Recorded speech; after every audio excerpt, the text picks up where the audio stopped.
So where do we want to start? I don't know. It's a bit weird format, right? Because there are two guests and no host. So I guess I'll ask the first question, and I will go right at the beginning on the title, personal branding. Ari, what is a personal brand for you, and what was your journey into it? It's a phenomenal question, and I'm going to go broad, and then as we go, we can zoom in. I'll let you actually go much deeper with that. But personal branding is how you are presented to the world, how the world then sees you. This is, in my opinion, and maybe I have a biased view, the most important aspect of business and anything that you can do in life. If you think about when you meet someone, that is right away your personal brand. What you're wearing, what you're saying, how you move, how you respond. Now take that and apply it on the internet, same thing. What are you posting? How much are you posting? Are you posting content that people find useful, or is it a waste of time? And so this is critical, especially if you're looking to scale business, find new clients, so on and so forth. But I'll kick it over to you. No, it's interesting. I think I love what you said about the fact of that the immediate response you get by meeting someone that becomes your personal brand. And I think there are several big misconceptions in terms of personal brand. I think the first one is the difference between a personal brand and an influencer, right? An influencer does it for fun or does it for brand deals, and we're talking about TikTok, Botox, and silicone appearances, and I think a lot of people that are, like me, more from the practitioner side point of view, creating content that helps other people and other organizations achieve their goal, then there is this immediate friction, right? So you have good things to say, you do want to put out content, but you don't want to be mixed up with the influencer. And the other thing that you said, which was super interesting, is that it's not that you build a personal brand. You are a personal brand, right? Even in these 5 seconds of our conversation, the way that you are dressed, your accent, the things that you said, or what I said, and the way that I am in here, that is my personal brand. You will leave this room and will have an idea about myself. That, whatever that idea is my personal brand. And all the best things that happen in my life, they are directly connected to me starting to be conscious, authentic, and strategic about building a personal brand. I met the best customers in my life. I met the best deals. I met the best friends in my life. And for me, it was a journey really to trying to get out of my introspection and my fear of generating content and being online to being myself, and that allowed me to have the best opportunities in my life. And I think that's a fundamental tool that anyone can leverage. So I love that you said that, and we were chatting actually before we jumped up here a little bit outside, and you had mentioned the difference between being an influencer and a practitioner. I think that's really important. I think, especially today, everybody wants to be an influencer. They want this like passive income lifestyle. They do. They want to travel a lot, and they see it all over the place. Maybe leave their 9 to 5, which is aspirationally amazing. These are actually things that, because of what I've built, I've been able to do to some extent. But here's the reality that I don't think a lot of people think about when you're building your personal brand, when you're building these social platforms, these social images for yourself. It's the and then what? Because I never wanted to stop working. I love working. I love what I do. My personal brand helped me get to where I am today. So I actually, we'll reel it back if we want to start from the beginning, my background, your background, because I initially started off at Yelp when it was a much smaller company, and I did pretty well there. I left Yelp, I got into real estate in Manhattan, and it was at that time that somebody close to my life said, you should go on YouTube. And my immediate response, me? I'm not a YouTube guy. That's not going to be me. But then I had 2 other people approach me and say, no, you should teach on YouTube finance. And that was a passion of mine, so I just started teaching. Now, I'm sure you felt similarly when you had your first few posts. I mean, you feel like a moron. I mean, you're like, what am I doing? Who's going to care? Who's going to care? Who's going to listen? But you just keep making videos. I was so nervous about what I was posting. It was my ex-girlfriend at the time. All credit to her on everything I've achieved today. Because of her, she was the one who said, go on YouTube. Went on YouTube. I kept it a secret at first. And true story, she walked in one day early from work, and I was mic'd up with the camera, and she opens the door. She's like, what are you doing? And I smacked the camera down, and the mic. I was like, nothing, right? I was embarrassed. And I've helped a lot of creators get started, and I know that feeling. It's true. But, I kept going with it, and 5,000, 10,000, 20, 30, 40, I'm upwards around 50,000, but I had some shifts and some turns in there. Another company reached out to me from the real estate firm, and I jumped into finance. And I was at a startup, at TipRanks actually, and a phenomenal opportunity with TipRanks. And then that's how I got my jump start into finance. And now I work on Wall Street. So Defiance Analytics is what's up here, but I also work at Defiance ETFs. This is all thanks to YouTube and the personal branding. And so to be an influencer is not really what I wanted to do, and it's not what I want to do. Yeah. To be the practitioner, to help, to share knowledge, that is what I love to do. Yeah. That's why I came here today to speak. But what's your story? How did you get started? Because you're more on LinkedIn. Yeah. I became a LinkedIn top voice a couple of years ago, and since then my business exploded. I got some incredible opportunities, but I'm an introvert, The whole idea of being on stage today with you a couple of years ago, I will have shit my pants. Is that why we don't have a stage? That's why we don't have a stage. And I really forced myself, because similarly to you, a lot of people told me, the things that you say and the way that you are a practitioner and the way that you go about your project as a brand strategy, as a marketing strategy, it's unique, and people attach to it from a personal level. You should make that content available. And for me, it was a big fight. I remember the exact day, and again, it's nothing revolutionary because we all had a transition story connected to COVID. But there was this platform which was called Clubhouse, if you remember, which was an audio-based social media platform, like a radio, but spontaneous. People were doing topic rooms, and you were jumping in, you were hosting it, and then you were doing a radio. That, for me, was the beginning, because I was off camera, no one knew me, and I could wear my pajama and start doing content. Because for most of my life, I felt that my accent was not good enough, my content was not good enough, and I was in this cycle, which is very connected to being a creative person, of perfectionism and procrastination. For 30 years, I didn't do content. And then because COVID kind of inspired me to try something a bit better, gave me the space, and Clubhouse gave me a safer, lower hanging fruit platform to do so, I started doing in that. And I saw some crazy reaction. And then I started doing content, I started doing videos, I started doing every day, I started doing long form carousels on LinkedIn. And I remember the first pieces of content were taking me 4 hours. I was not a good writer, I was a good creative, but I needed someone to edit it, review it, and check my content, post it online. And I was thinking, oh my God, this piece of content will break the internet. 20 likes, 1 comment from my brother. And it was like this for the longest time. One of the things that pisses me off the most is when people meet me and they tell me, you are a natural stage speaker. I am not. I suffered to become one. I pushed myself, and for 3-4 years, I had zero return, zero ROI, zero interaction, nothing, and then it exploded. There was a day that it started happening. Most of my posts were doing, 500,000, 800,000, 1 million interaction. I was doing about 20 million interaction on LinkedIn. I became a LinkedIn top voice with an account that was very small, 15,000. Because I was talking about the behind the scene of what it means to be a brand strategist, of what it means to build a brand. And in a way that felt mine, So it was me just pushing content out there, and people loved it. Now I have clients that are telling me, hey, Martin, I did this RFP, request for proposal, based on your content because I want to work with you, right? So yes, we have another 5 agencies, and spoiler alert, all 5 agencies are bigger than yours, but we want to work with you because we saw your content, we saw your behind the scene, and we trust in your process. And we are a much smaller agency, and maybe we don't even have the case study for that specific industry, but it's the trust. They know you because they see you online as a content creator, your content helped them, and they want to work with you. That is the difference, I think, between influencer and entertaining. And there is nothing wrong between being an influencer, right?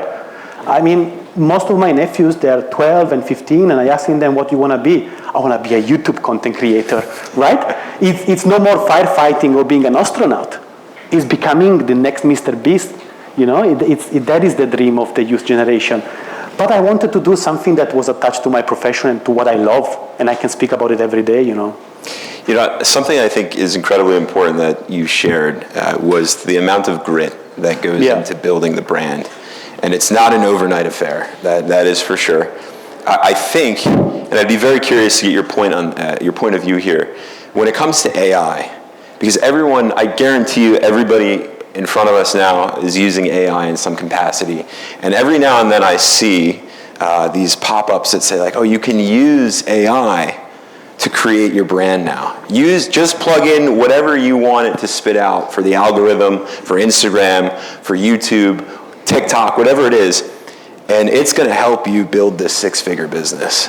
And I think personally, the age of the influencer, the age of the practitioner, it's shifting, and it's actually becoming harder, not easier.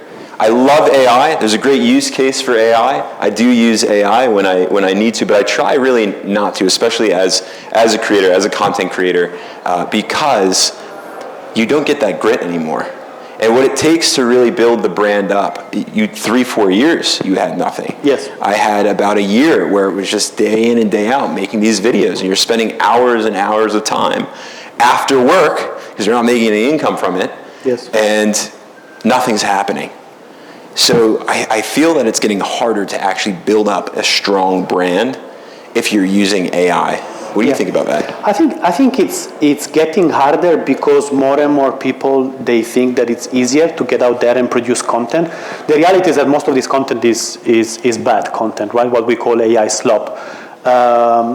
So you have an incredible ability to create fast and decent level of content, but the benchmark is shifting. It all look the same, right? And the reality of the human beings in this modern society is that we are overstimulated, right? The moment that we wake up in the morning, we have to make 10,000 decisions. Should I be standing on the loo or should I be sitting on the loo? Should I shave my beard? Should I not shave the beard? Should I get the kids to work from this road to that road? And then we are bombarded with ads, bombarded with brands, bombarded with content. Like, if any one of you could tell me 5 pieces of content that you saw this morning while you were in the toilet and scrolling up, you will be like 1 in a million.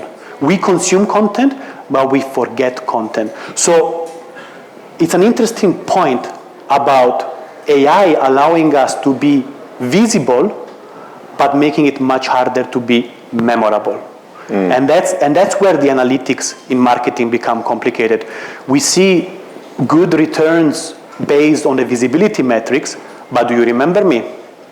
In 5 years, Ari, that you will need a new brand strategy and new marketing, will you think about me?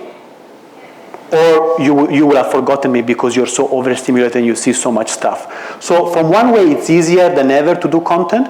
From the other way, it's harder than ever to be memorable. And there is a very specific rule in marketing, which is called the 95-5% rule. 95% of your customers today, they are not in the market for what you have to offer. Let's say I'm offering tattoo services, or I'm cutting hair here, right? I will stand outside of this room and say, hey, do you want a tattoo or do you want a haircut? Maybe you don't want a tattoo today, and maybe you look sharp as always, Ari. You already had a haircut, right? And they will say, no, I don't need it. But maybe in 5 days, 5 months or 5 years, you will be in need of that services. So my job as a content creator is from that journey of you meeting me to actually having the need for the services that I can offer to be top of mind, to be positioned there as a service. And I think that's why it's important to be out there. That's why it's important to create content. It's not about influencing. Personal branding is about putting outside an image that is authentic, that will unlock the opportunities that you want to have. Whether you want to get married, whether you want to find investment, whether you want to find clients, whether you want to find your next employment. If you put yourself out there, those opportunities will come to you versus you having to chase among the other millions like you. So where do we start? Because I feel, when I think back when I started making videos and content. Why did you start? To help, to be a voice of reason. The reality is, now working on Wall Street, it's fun. I love it.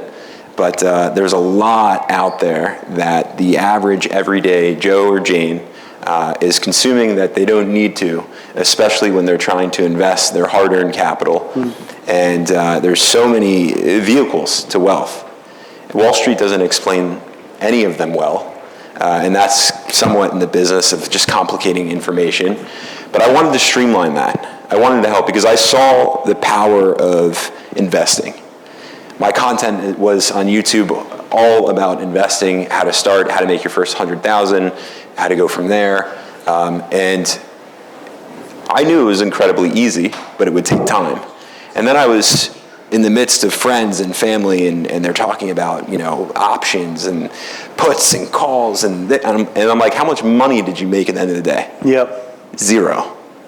And that's what got me now intrigued into making content to say, hey, it's much simpler than we all think. It's going to take time and effort to invest day in and day out, but investing in high quality products, you get an outcome. So I started making the content, and lo and behold, it works. And you make it easy enough for people to consume. Yeah. And once I saw that people were interested, I kept going with it. But like I said, it wasn't overnight. And so the why had to be for me a little bit deeper then. Because it wasn't just then about helping, the masses. I said, what do I really want out of this? And I took a look at everything that was around me at that point in time, and I wanted to build something, future for my future wife, future kids. And I said, this is going to be something that's going to be a part of my life, that's going to be able to generate income, but it's not going to be overnight. So I'm in it for the long haul. There's a great book called The Infinite Game by Simon Sinek. And he talks about living basically a life in the infinite game and a life in the finite game. And depending on how you are going to play this game is going to dictate a lot of your success or lack thereof. Because if you're playing the infinite game, this is not about you anymore. This is about the next generation. This is about your customers, your clients. It's about everything but you. Yep. Most people like to play a finite game. Honestly, 99% of people like to play a finite game. That means there's an end game. That means what's in it for me. How much money am I going to make? It's really the art of becoming an influencer. I've talked to so many influencers. Defiance ETFs had a recent launch with the SpaceX news, and I had reached out to all these influencers who all used to do work for free because it used to be who can I connect to on Wall Street, because you grow this beautiful circle of people with knowledge and wisdom. And what was the first response? How much are you paying me? I said, the pay is that you're going to meet the CIO of this company and the CEO of that company, and your circle is going to expand. It's the network. Not anymore. Not anymore. It's all about how much money can you pay me. And so I think we're lost a little bit there. I agree. And that's damaging us. But I'm still gunning with, I'm in this for the infinite game, Mark. Yes.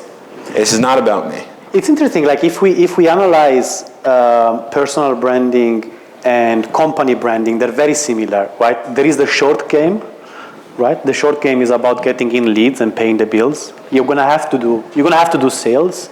You're gonna have to reply to RFP. You're gonna have to sign projects, right? That's the now game, right? You're gonna have to bring money in. But what's the long-term game, as you said, right? So where do you want to be in 5 years? What opportunities do you want to have? I wanted to be on stages like this. I wanted to meet people like you. I wanted to be able to compete with much bigger agency with less weaponry, right?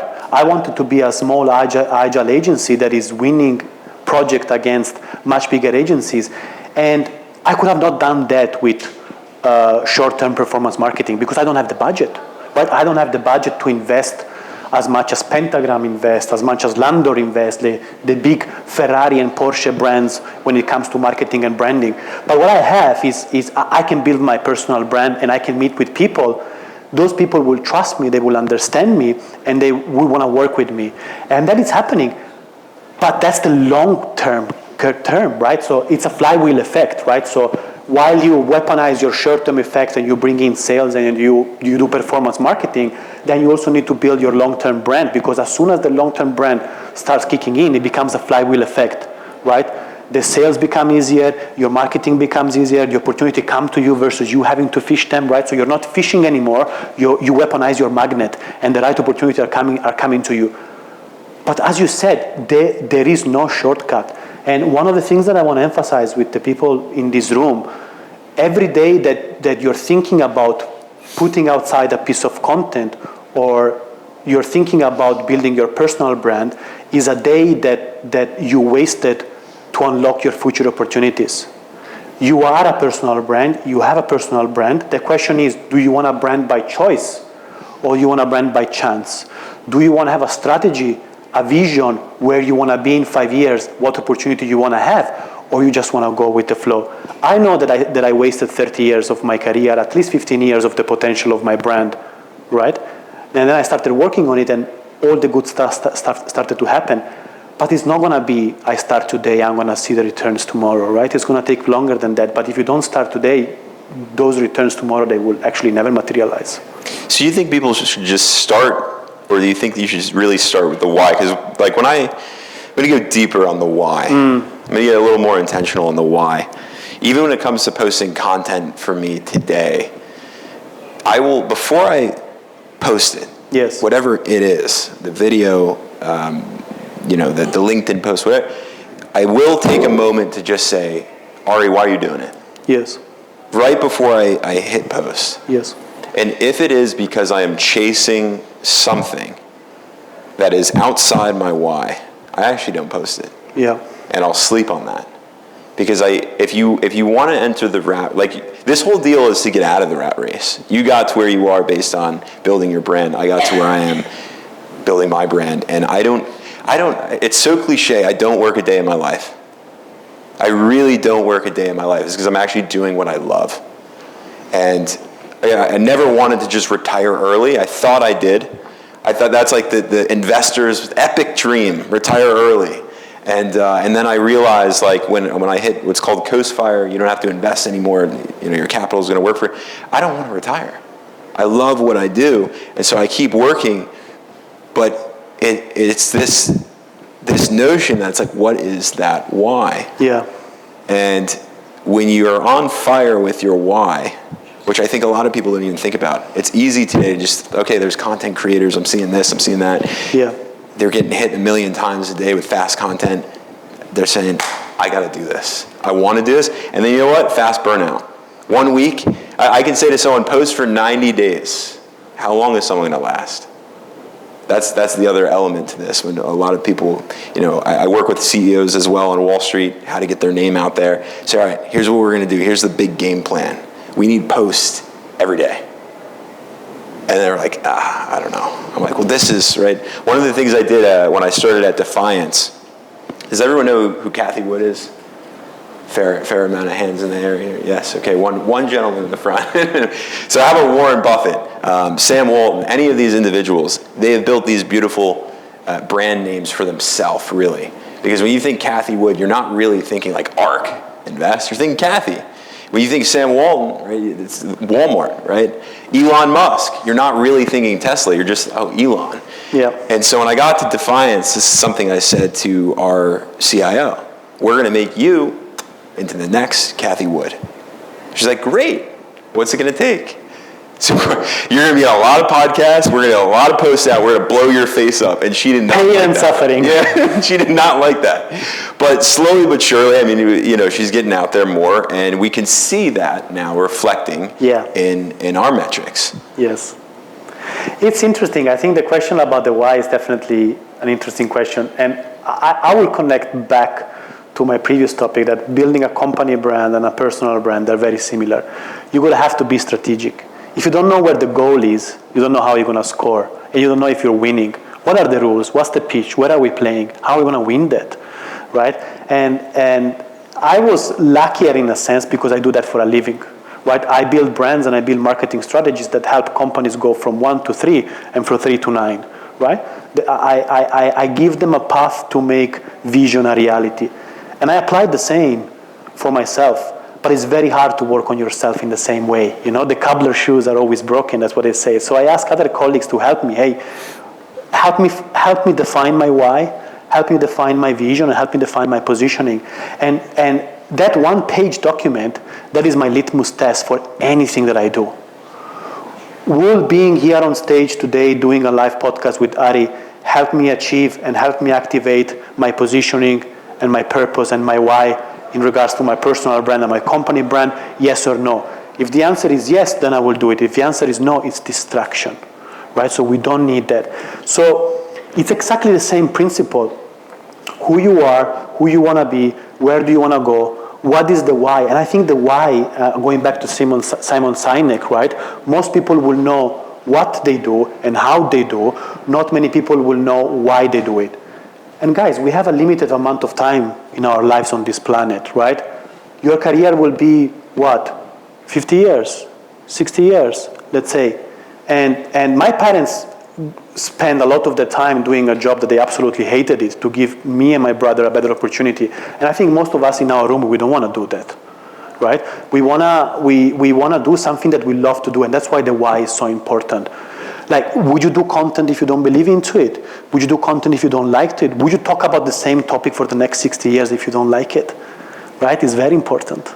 I tried that. Yeah, me too. And I failed. It didn't work. But also, you know what is the best way to judge an influencer or a content creator or a practitioner or a personal brand? Let's give it the bigger umbrella. You consume their content online, you see their videos, you have a specific idea of who they are, and then you meet them offline, right? There are two things that happen. This person is not the person that I see online, so that's bullshit, right? This person is exactly the person that I see online. That's a good personal brand. Yes. And I learned that from a very good friend of mine that inspired me to do content, right? And I was following him and I was like idolizing him for a really long time. A great storyteller. His name is Ash Rathod, and he really pushed me into my personal brand. I met him, and after 2 seconds, I felt like I was part of his content. I felt like I was part of one of his videos. And I said, you know what? Like, what I love about your personal brand is that, of course, you create great content that helps people. But second, you are exactly 100% how I was imagining you to be. And that's the difference, right? The topic of authenticity, right? Doing something that you believe into it, doing it in a way that is easy, because also, guys, wearing a mask is exhausting. Being an actor is exhausting. If you have to do that all the time with your content, you're going to burn out, exactly as you said. There's something that you said I want to go back to. And you said that people don't know their whys, which I agree with. But you said people know their whats. I want to go deeper there. I disagree. Mm-hmm. I think we're living in a scary world at a scary time where I don't think people know what they're doing. I don't think people go that deep to ask what they're doing, why they're doing it, when they're doing it, how they're doing it. And I think it takes an incredibly reflective individual, which I think that there's a lost art to being reflective. And I think once you understand who you are, your personal brand is easy to create. Yep. It's when you are looking at this jigsaw puzzle and saying, what is my life? What am I doing? You know, I'm working at a pet store. I'm just pulling things out of thin air. I'm working at a pet store. I want to be a CEO.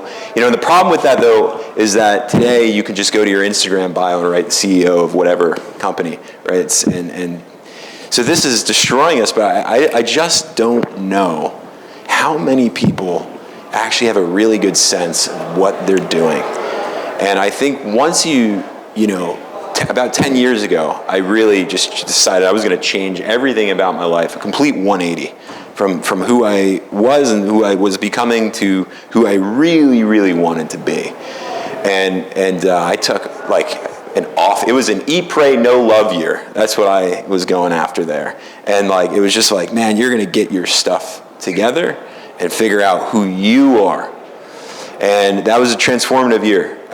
Led me down quite a spiritual path, and then some traveling and this and that. But I found out who I was. Building the YouTube channel was easier after that. I found out why I was doing what I was doing. And I think if there's anything, at least from me sitting here, that I would want people to walk away with today, it's be intentional. People don't like their job. I don't know the percentage. We can all look it up after the fact. Most people don't like their job. I hope that's not the case for any of us in this room. But that's why the whole saying, if you love what you do, you'll never work a day in your life. It's so cliche. But if you don't like your job, the blessing is you can wake up in this moment, walk out of this room, and say, I'm going to change. Not I'm trying to change, I'm going to change. And then you just start doing. You start creating your content. You start doing whatever it is you're going to do. And you start becoming this person that you want to be. That then begets your brand. And so I don't know if people really know what's going on here. Was it a traumatic experience that gave you this wake-up call, this is not who I want to be, and I'm going to take control of it? Yeah, how deep we want to go.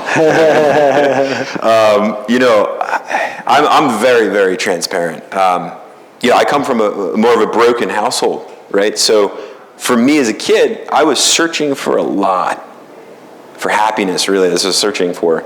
And it was like, well, the money and this and maybe that and this.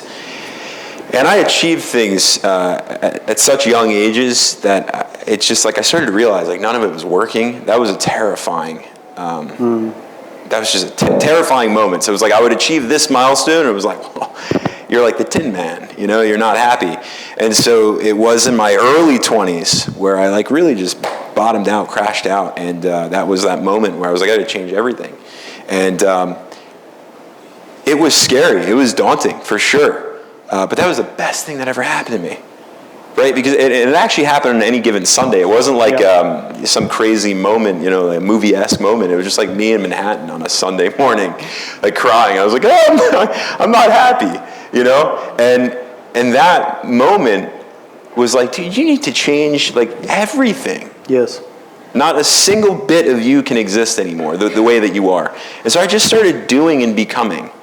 And then that was that transformative year, and then I met this amazing, amazing ex-girlfriend who helped me transform my life into this, YouTuber, this, that, the other. But it started there, and I started asking deep questions. I think if you want to create a real personal brand that lasts, that people will look at you and say what you're saying, it's like, oh, their on-screen presence matches their everyday self. It is when you start asking the deeper questions. Like if you're not happy with work, you have to start there. Yeah. It's very hard to ask those questions on a random Monday morning going to work, right? I think humans have the terrific ability to learn by fuck-ups, learn by mistakes, and I think it was for me the same as well. I think it was a burnout, it was being too busy with stuff that didn't matter back in London, waking up on the back of an ambulance and then just thinking, what are you doing, what you want to do, It was that moment that you hit the brick wall and then you realize the brick wall was there, right? And that really helped me, ask those deep questions and just trying.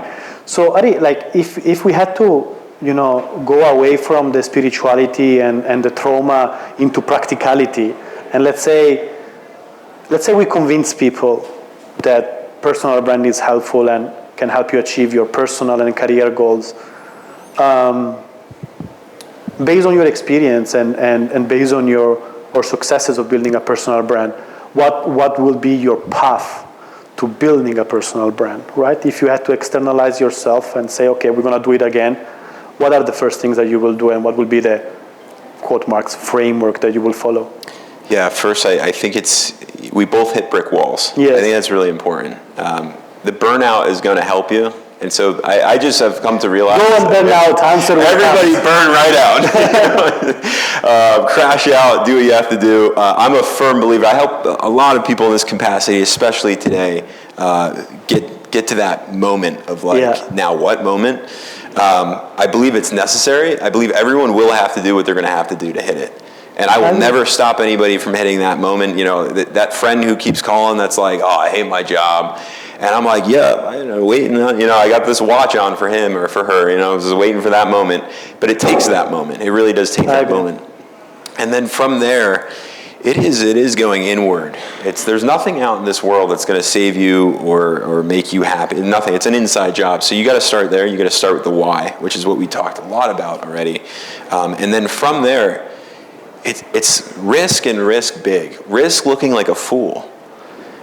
I mean, I don't care what I look. I'm up here. I don't even know how I got here, right? Like I'm here now. I'm having fun, and every day is the best day of my life because I am literally in that state of mind where I can look like a fool and be okay with it. I could sound like a fool to somebody and not care. It's on the inside, do I feel that I'm putting enough value out there? Do I feel that I am a man of truth, of principle, and honor to put this content out, to say this, right? So do. And I think after you find that why, it's a lot of trial and error, and there's no recipe. I think everyone's also looking for like the esoteric recipe for success. It doesn't exist. Like, especially in the midst of building the brand, your brand, that is, because there's no other you in this world. You know, a lot of CEOs that I'll sit with and talk to, or creators even, you know, how do I grow my channel? One of the first things I will do, and I was at FinCon, if you're familiar with FinCon there in the US, last year, and there's a creator who was stuck at like 10 or 12,000. And for over a year, he's stuck, but he kept making content every single day, which I was really impressed by. So what I did was, I said, let's do an exercise. I pulled out a camera that I had with me, I set it up, and I said, okay, I'm gonna turn this on, and we're just gonna have a dialogue. Ready? And he said, yeah. And I said, all right, 1, 2, 3, boom, camera's on, we're rolling. Right away, what does he do? He changes. Yeah, the whole body posture, the voice. I do this. I'm real estate, right? I'm like, what just? I turned the camera off. I said, what just happened? You completely changed. And so we went through that, and then we also went through. It's like you're making the same content over and over. So if you see that it's not working, insanity, right, is right there in that moment. Doing the same thing over again and getting the same results, insanity. So be you. Risk, and then go to your metrics, which is beautiful that we have today on any platform. You can deep dive on all of your metrics. Find what works and create more content around what worked. Totally ditch what didn't work. And then you can trial and error again, mix and match as the days come in and out with new styles of content. But you'll find yourself there. What about you? What do you think? Yeah, I think I picked up LinkedIn because I'm a lazy person. And I didn't want to fight the big guys on YouTube and TikTok and Instagram. We were ready for you. I mean, there is too many creators on those platforms. LinkedIn, on the other side, is much more professional. There are less. I shouldn't be swearing. Let me find another term. There are less keyboard lions, right, on LinkedIn, because their image is immediately attached to a company. Right? So there are haters, there are trolls, and I remember the first time I put outside a content piece that was a bit controversial, I got a 50-50 response. Some people loved it, some people hated it, but they hated it so profoundly that the stuff that they wrote in the comment, they made me not sleep for 2 days. You know, I remember my girlfriend telling me, you know, what's going on? And I said, it's fine, it's just content. It's just LinkedIn, you know, and I was playing back to me these comments that I received of pure hate and pure attack on this thinking piece, you know. But the reality is that when it goes to building a brand, and again, company brand or personal brand, if no one hates you, no one really loves you. It means that you're stuck in the gray area. The gray area is the most dangerous place to be, especially now in the AI time. Is the gray area of irrelevancy, is the gray area of not saying anything, not picking up the fight, not building up an argument, and you will be forgotten, right? But it was a painful journey. Can you imagine? Like, now that I'm thinking about it, I said, Martin, you're so stupid, you didn't sleep for 2 days because for a bunch of comments on your LinkedIn post. I don't even remember what the LinkedIn post was, but it was very traumatic. But I think when it comes to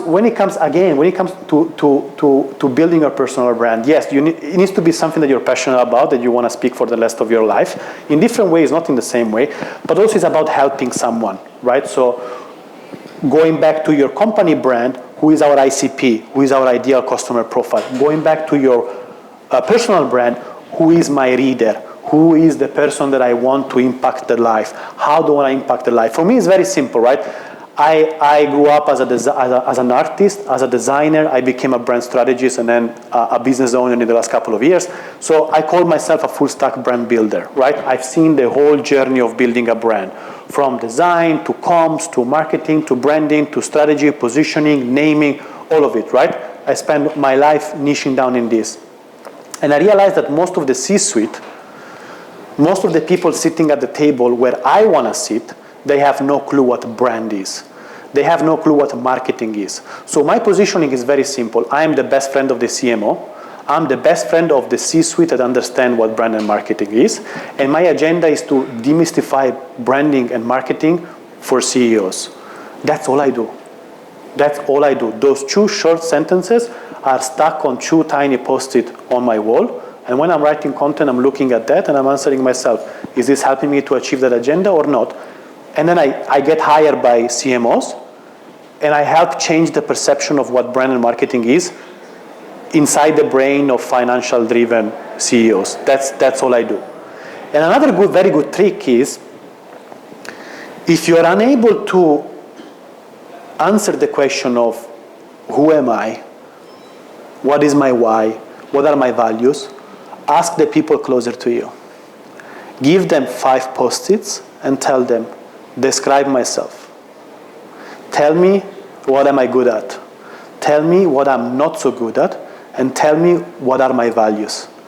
What these people will tell you, that is the true representation of your personal brand. It's a very simple, very stupid exercise. I guarantee you, you will love it. I love that. And also just a word of caution, if you do that, be careful what people say. You might not like don't slap them. say thank you, I disagree. And maybe block them on WhatsApp. But it is a true representation of who you really are. Because it's very hard, again, being cliche now, find your why. Another cliche quote is, you cannot read the label from inside the jar. Yep. Right? So ask people that are outside of the jar. Martin, I'm looking at these big numbers over here. We got less than 20 minutes. Yes. And we both came here to help as much as possible, all of you. So I want to go ahead and with your green light, open it up to everybody. If you have questions, any questions that you have. Objection of disagreement. These guys are fools. They have no idea what they're talking about. That's also acceptable. I'm actually very well trained in taking all the YouTube commentary and creator commentary. YouTube has one of the things that one of my fetish is not much consuming content but consuming comments. Yeah, it's bad. I love and you see the true face of humanity. Yes. In there, and like very extreme comments, and I'm like, oh my God, these people really feel about it. And the fun fact is that most of the people commenting, they never put a single piece of content in their lives. I remember I had people commenting about my accent and commenting about my grammar, because I'm also dyslexic, right? Not only English is not my first language, I'm also dyslexic, and I invert numbers, I invert dates, I invert letters. So again, it was a painful journey. And I remember like feeling like people were stabbing at me, right from the back. Oh, he makes a mistake. Look at that, silly, you stupid, you made a mistake. Or what's wrong with your accent? And again, there was a learning lesson on how to compartmentalize that rage and that hate. And then I realized these people first of all, most of them were Brits from the UK, lads that are just taking their phone and commenting in a pub, and they only know 1 language. So I said, okay, at least I speak 5. You know, you only speak 1. And then they never, ever, ever put outside a piece of content, right? So they are not my people. They are not my audience. They are not my ICP. But again, it was painful. Welcome to Creators Anonymous. We're venting here. It's been 5 days that I had okay nights. He's been waiting my for this comments moment, are controlled. Yes, and I'm doing okay. How are you doing? Look, I totally get exactly what you're saying. It's a practice when you see a comment and you know, first of all, sometimes people add no substance, to their comment. They're just like, noise. Your hair is to the left. What a loser. And I'm like, what? Well, maybe I'll switch. It's like, what does that even mean? And it can keep you up at night, but you really do have to shrug it off. And even when I coach, like I said, a lot of CEOs, and it's like, hey, the people are just going to say things. You know, we had posted a picture for one company, and the CEO's head looked a little bit too big, I guess, and someone wrote that comment, and that was it. All right, they take that down. But everybody else, there's like 30, 40 likes on it, and, you know, a brand new picture that went up, and we got to take it down. It's the first one that went up, right? Yeah. So it can get to you, but you got to shrug it off.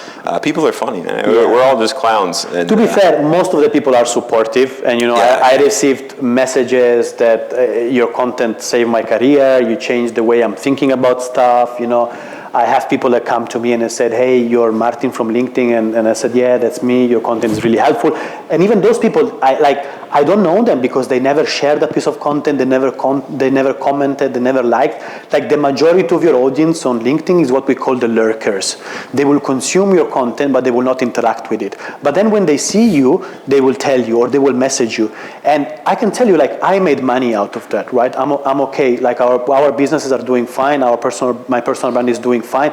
But there is nothing more rewarding than someone taking the time to DM you and tell you, "Hey, your content helped me. Hey, your content changed the perspective I view some things on life," you know, and I have them saved because there are also shitty days.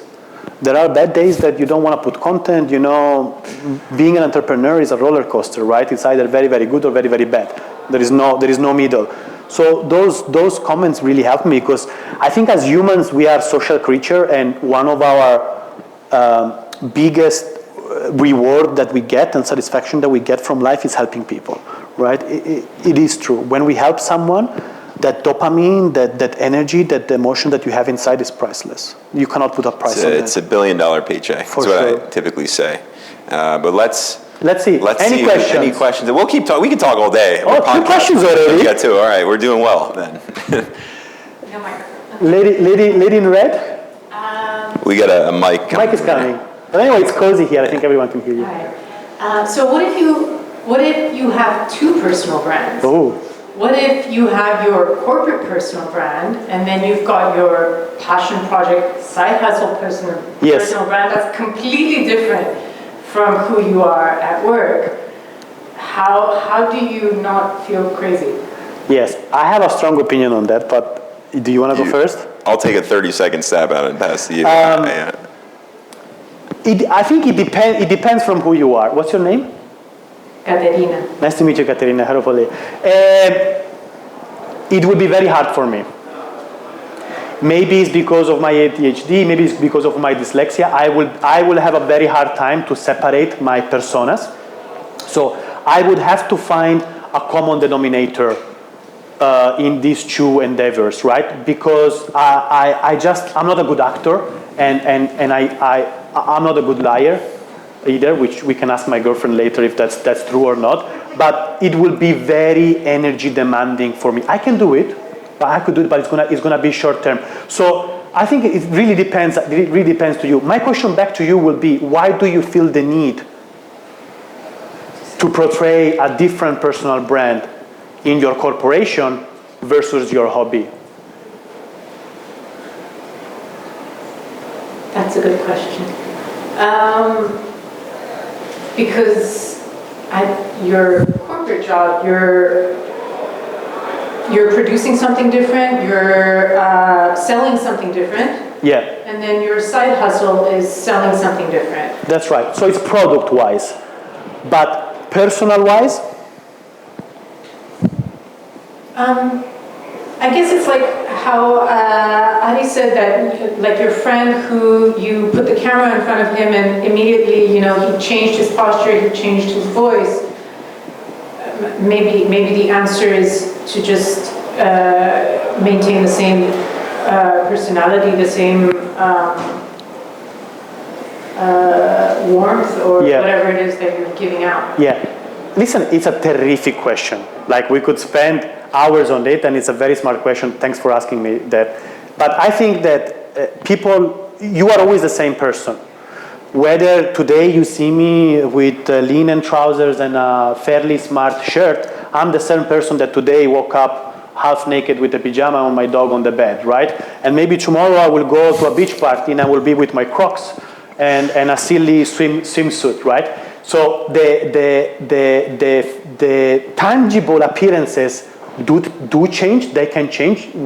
Humans are very good at kind of morphing and adapting based on the situation, but the true core, it does not change. So the way that you communicate the message can change because the person receiving is different, but the most important part is that your true self should feel authentic. You shouldn't be separating, I am this person that day, that person the other day, because that it's, at least for me, my personal opinion, is very consuming.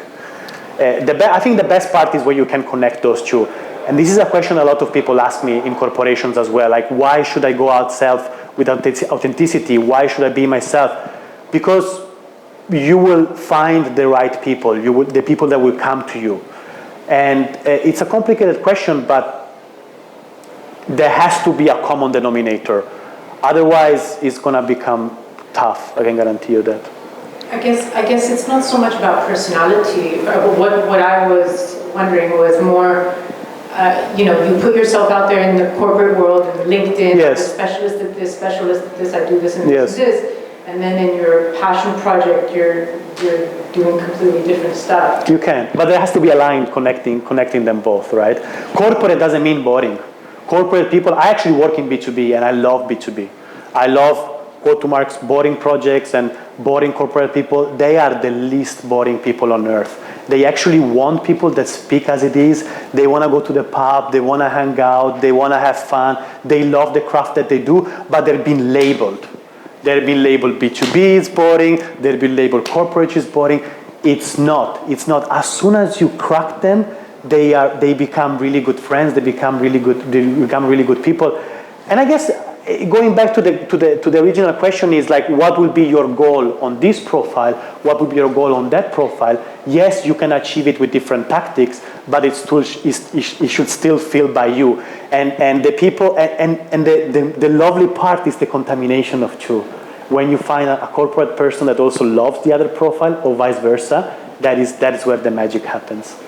I'll jump in for like 15 seconds, and just immediately what came to mind was that it sounds like a life crisis. And because you have these two forces that are kind of opposing each other.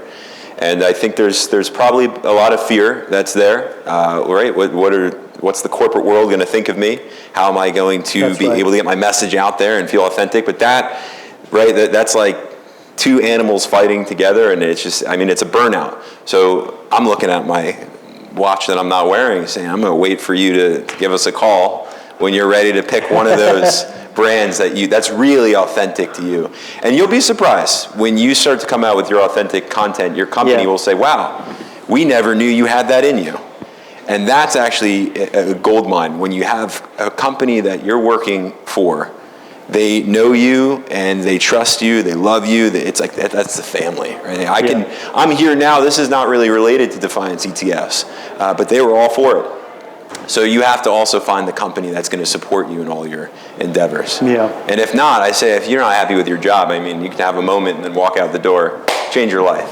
Tons of people. We're all here for you. I'm very happy with my job. All right, here we go. Next question. Thank you for the discussion and for the presentation. And Martin, you actually mentioned Clubhouse and LinkedIn that you're producing content for them. I mentioned that you're working on YouTube. And my question is actually coming from whether it's worth, if a person, a C-level, for example, in a corporate world, has multiple blogs, for example, and presents like multiple personalities and like having different topics to raise in the different platforms, and basically building their, like, let's say, content strategy or communication strategy like that, around that.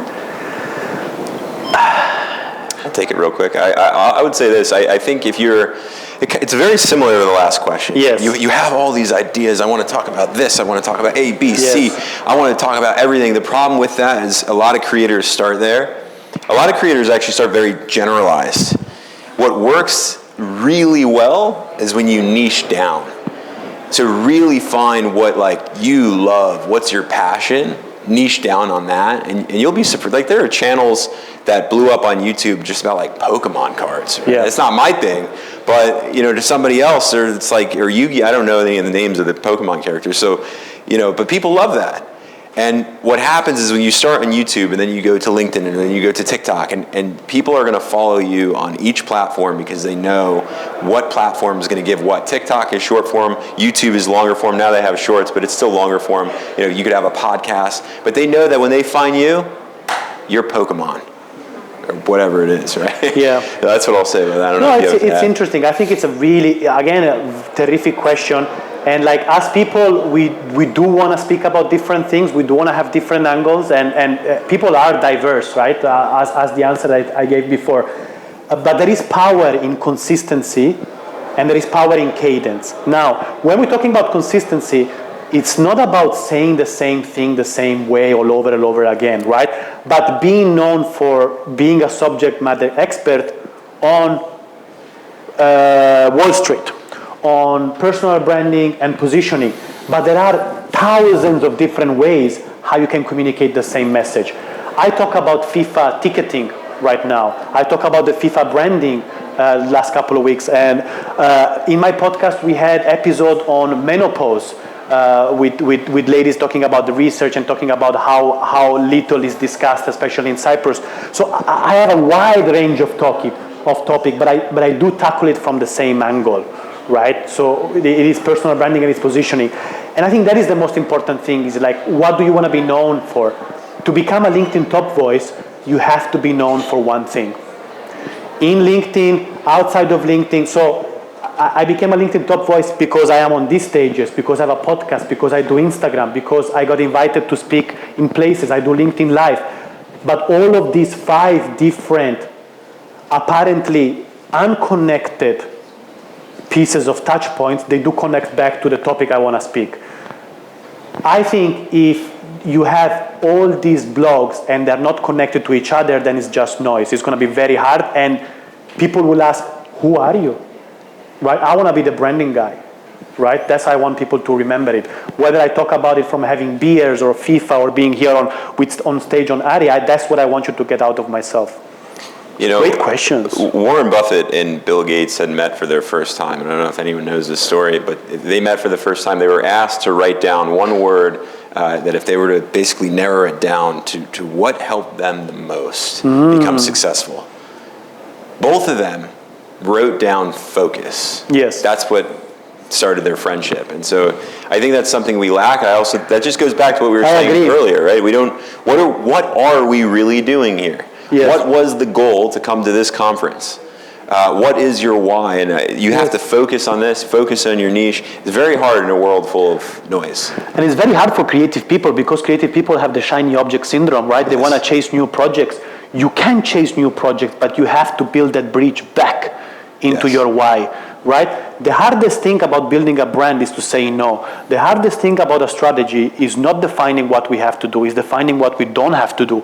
Porsche sold the same air-cooled, back-installed engine for 60 years before they started doing Cayman and Cayenne and everything. It was one car with one engine with a fairly unique but fairly consistent design style.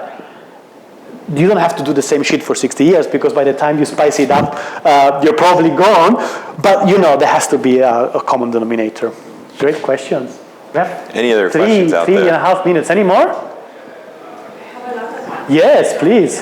So basically here you mentioned that sometimes most of the times you get negative comments. Yeah. Yes, it's 50. It depends. It was 50-50. Now it's the minority, but it's the one that has more emotional weight. Yes, absolutely, totally agree on that. My question is in a bit different direction. So, with a personal brand, and when you promote the content on behalf of the personal brand, how do you motivate your readers or your watchers, subscribers, to leave a positive comment rather than Yeah, it's good. There are some tricks. You can weaponize LinkedIn, right? One of the easiest way to weaponize LinkedIn, for example, in terms of reach, is to reach out with a question to anyone that connected with you, because by asking them a question and then replying on your DM, your post you will go automatically top on their feed, so they will see your content. Now, in terms of engagement and promoting people into engaging to your content, I think it has to be provocative. It has to take a stance. And it has to be something that, as I said before, some people will love and some people will be pissed off by it, right? There are two very bad type of content. One is the content that you thought about posting and you never posted. That is terrible content, probably the worst kind. The second one is the one that is afraid of giving your opinion. If you want to make good friends and good connection and meet with good people, you're going to have to take a stance, right? Do you like this or do you hate that? But if you like it, really like it, and have a way for people to interact with that piece of content. And if you hate it, also say it. Otherwise, it's just vanilla content. Right? I like to provoke people, right? And I actually, after a couple of years of doing content, when people are pissed off by it, I actually get rewarded. And I say, first of all, they read it. Creators Anonymous. First of all, they read it. Second of all, they formulated an opinion. And third, they wrote on it. Thank you very much. My content is working. So I'm on the other side there. I just say I'm gonna say whatever I'm gonna say, and I have zero angles for wanting the comments or the likes. I started YouTube with the notion of if I get one view, I am a massive success. Because when you really boil it down, some people are excited or jazzed up with 10 or I need 1,000 plus. But let's back that up for a second. When's the last time 20 people listened to you? When's the last time one person? This is the first time. When's the last time you had a room of 10 people, of 5 people, or even just one person that was like, I love what you said. And I think we just overlook that. So I don't have any angles when I make content, especially now. My newest podcast that I created, I called a friend up, and I said to him, I said, Ron, I got this idea for a podcast. It's really simple. It's like Seinfeld. There's no script. And he goes, what do you mean? We're going to jump on every week together for 1 hour. Whatever comes out, comes out. It's all finance related. People loved it. But there's no expectations for likes, comments, or anything else. Matter of fact, I sold that podcast off. We made a good amount of money from that last year. And it was like, it started from nothing. Yes. So I think when we go in with the angles of how many comments, how many likes, how many views can I get, you're already off the tracks. Which is hard because we are ego-driven people, right? So kill the ego. Yeah, it's that moment 10 years ago. Right? Where the screen is at 0-0, but can we get a 10 seconds closeout from Martin? Build your brand. Don't waste any time.